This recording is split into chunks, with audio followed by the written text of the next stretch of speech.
Hi guys, I hope you're well on today. So I decided to get on here and share some things with you.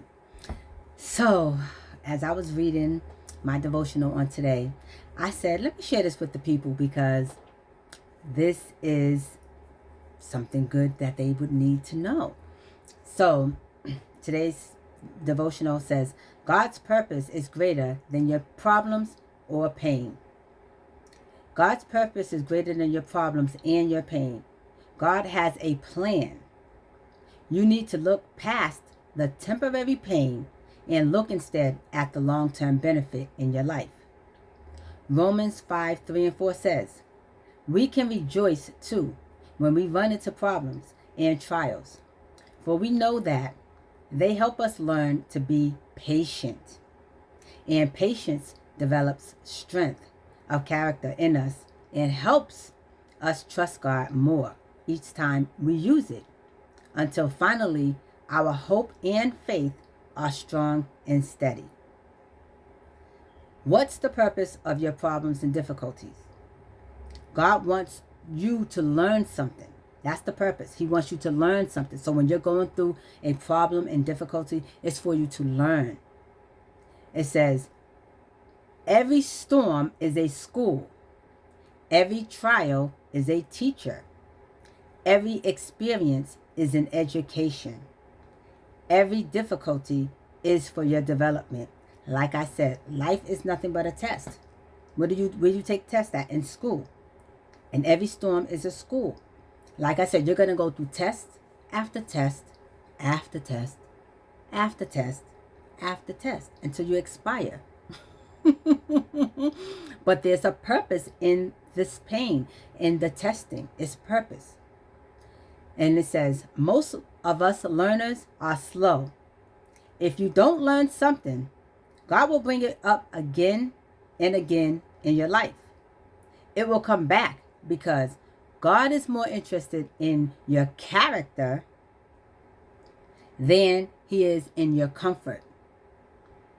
He is more interested in seeing you become more like Christ than he is in making things easy for you. And I'm telling you, that is so true.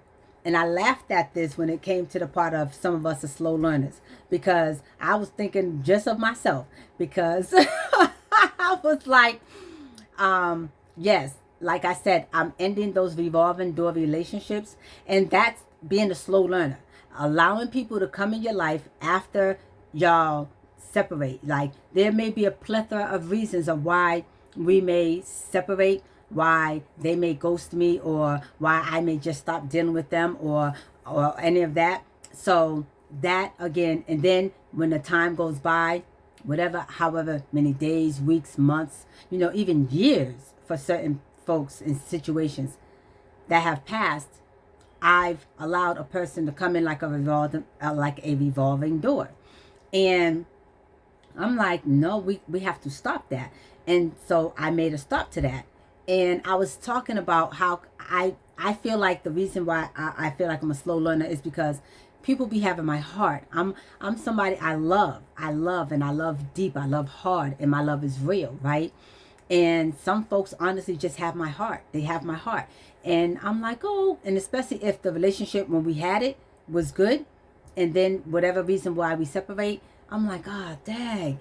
But I know that a lot of the separation is because they're not part of the process.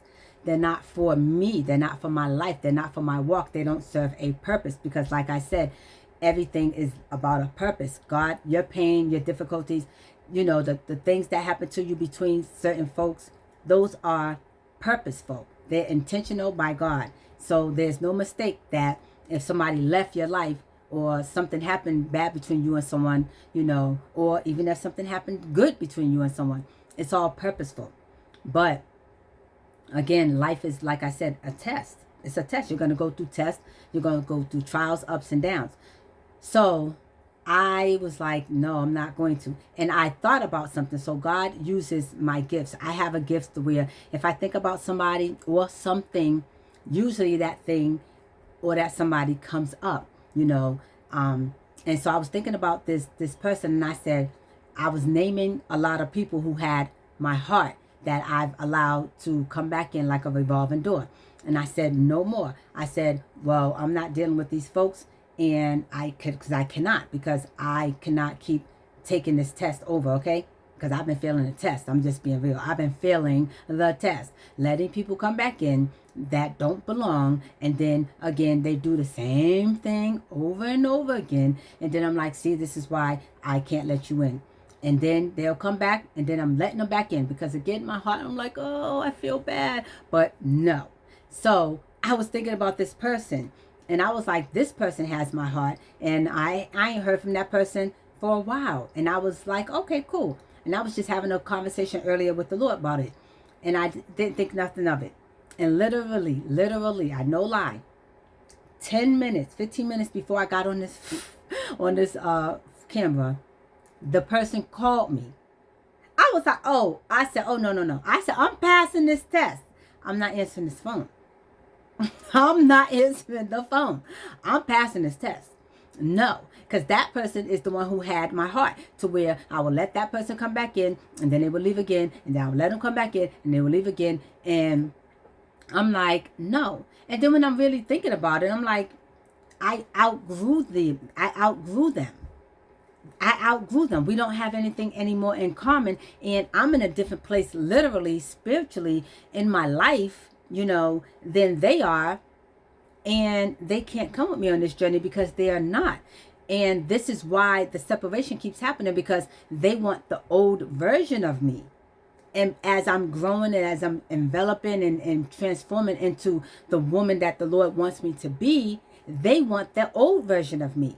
And this is why we keep distancing. This is why we keep separating. This is why the relationship doesn't work. And then when we're in the relationship, something goes wrong. And it's usually the same thing that broke the relationship up the multiple times it did.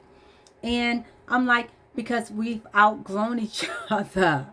We've outgrown each other. And I'm just like, okay. And it's nothing wrong with outgrowing people, because that's what happens. Life happens. You outgrow people just like you outgrow clothes. And when you outgrow your clothes, or shoes, or a certain type of food you don't like anymore, you stop eating it. And the clothes you outgrow, you donate them, or you throw them out, or whatever the case may be. But, you have to get rid of it. And so I cannot have this friendship with the friends and certain folks that I've allowed to come and go, come and go, come and go, come and go. And that's just why I laughed when I was like, I keep taking the test over and over again. I'm like, I'm passing this test today. I'm passing the test today. Because I tell you no lie, the way the Lord works in me, I'll say something or even think something, and even whether it's intentional or not, it will happen. And just like I was just talking about the guy, I was like, I ain't heard from so-and-so and so a long time, and we grew up together. We were friends and stuff and everything, went to school, everything. But we just outgrew each other. But we keep trying to make a friendship happen that we've outgrown, and it isn't working. And so they literally just called me after months. I ain't seen nor heard from them in months. And then I'm like, no, I'm not answering this phone. I have to leave it alone. I cannot be their friend. I have to move on. And it is what it is. Nothing personal, nothing bad. This is spiritual. This is spiritual for me. I've outgrown them. And I cannot be friends. So when they called, when literally I was in here doing some work, and then my phone call, I said, oh no. I said, oh, I'm sorry. This relationship is over. I'm not. I cannot answer that phone. Because I'm being tested, and I'm passing the test today. Like I said, I'm passing the test. But like I said, I just wanted to hop on here and just give you that, little message, and just let you guys know that the trials and the tribulations, they are purposeful. They're purposeful. And then when you're going through something, just ask God, what are you trying to teach me in this lesson? Because it's a lesson. You're going to have to learn. What are you trying to teach me, Lord? What do I need to get out of this? Did I pass the test the last time? Is this something I went through before? And if so, what do I need to do differently now so I can pass that test? Because I know me, the way I'm going to pass the test is stop letting people come in as though this is a revolving door. It's not. Once he closed that door, it needs to remain shut.